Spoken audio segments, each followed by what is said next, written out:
The alarm's blare cut through the silence, a rude awakening to another frosty London morning. Gabriel always had a bone to pick with Mondays, and today was no different, especially with winter laying its thick white blanket over everything. Despite the early hour, darkness clung stubbornly, making 7 a.m. feel more like the middle of the night.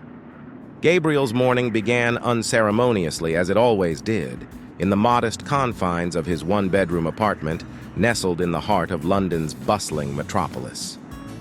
The space was a stark contrast to the grandeur he encountered daily at the office. His home, though clean and organized, bore the wear of years and a budget stretched thin.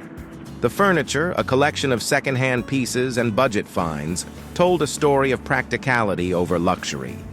The walls, adorned with a few framed photographs of family and friends, added a touch of warmth to the otherwise utilitarian space. With the swift precision of a samurai, he killed the alarm, an instinctive act of defiance, and attempted to immerse himself under the pillow. Yet tranquility remained out of reach. His thoughts kept returning to the all-hands meeting that had taken place the week before. During a solemn office gathering, the CEO bluntly declared that economic strains required cutting the workforce by 10%. Gabriel, having heard rumors for months, had previously sought confirmation of his job security from his line manager. He was reassured there was nothing to fear and that the company was on solid footing. However, at the all-hands meeting, when Gabriel's gaze met his line manager's, the latter averted his eyes, betraying the false assurances he had given. The alarm's persistence heralded a battle Gabriel couldn't win. With a heavy sigh, he surrendered to the day. The previous night's attempts to drink away his worries still clouded his head as he shuffled to the kitchen. The winter morning's chill permeated the apartment, a reminder of the building's aging heating system. Coffee became his salvation, the sole force capable of piercing the fog in his brain, essential for transforming him from a zombie to something resembling a functioning human. Enveloped in his threadbare robe, Gabriel navigated the cramped kitchen, his breath visible in the cold air as he sipped his essential morning coffee. The ritual was a small comfort, a moment of calm before the storm of the day ahead. By 8 a.m., he bolted out the door, hitting London's murky pavements with his athletic strides, blending into the river of Londoners, all marching to the rhythm of the daily grind. His journey to work was a daily battle against the elements and the crush of humanity on London's public transport system. The Underground train, a lifeline for the city's workforce, was a melting pot of hopes, dreams, and, more often than not, desperation. The Underground was a familiar battlefield where he navigated the throng with the expertise of a seasoned commuter.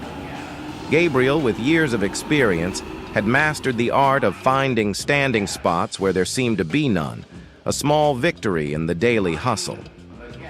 Yet, the crush of bodies and the mix of breath and sweat oozing from bodies was a stark reminder of the life he longed to escape. Despite his role at a revered investment bank in London's financial district, a position envied by many, Gabriel found himself trapped in a paradox of perceived success and the relentless struggle to stay afloat amidst soaring rental prices. He swiftly exited at his station, grateful to escape the confines of the Underground. Emerging above ground, the polluted air greeted him, an odd comfort that had paradoxically become as revitalizing to him as a breath of fresh air. He quickened his pace to make it towards the office. The office situated in London's financial district was in stark contrast to his humble abode. It was a cathedral of modern business, a towering structure of glass and steel that dominated the skyline. Its opulence was unmistakable, from the polished marble floors to the art that adorned its walls, each piece carefully selected to convey success and stability.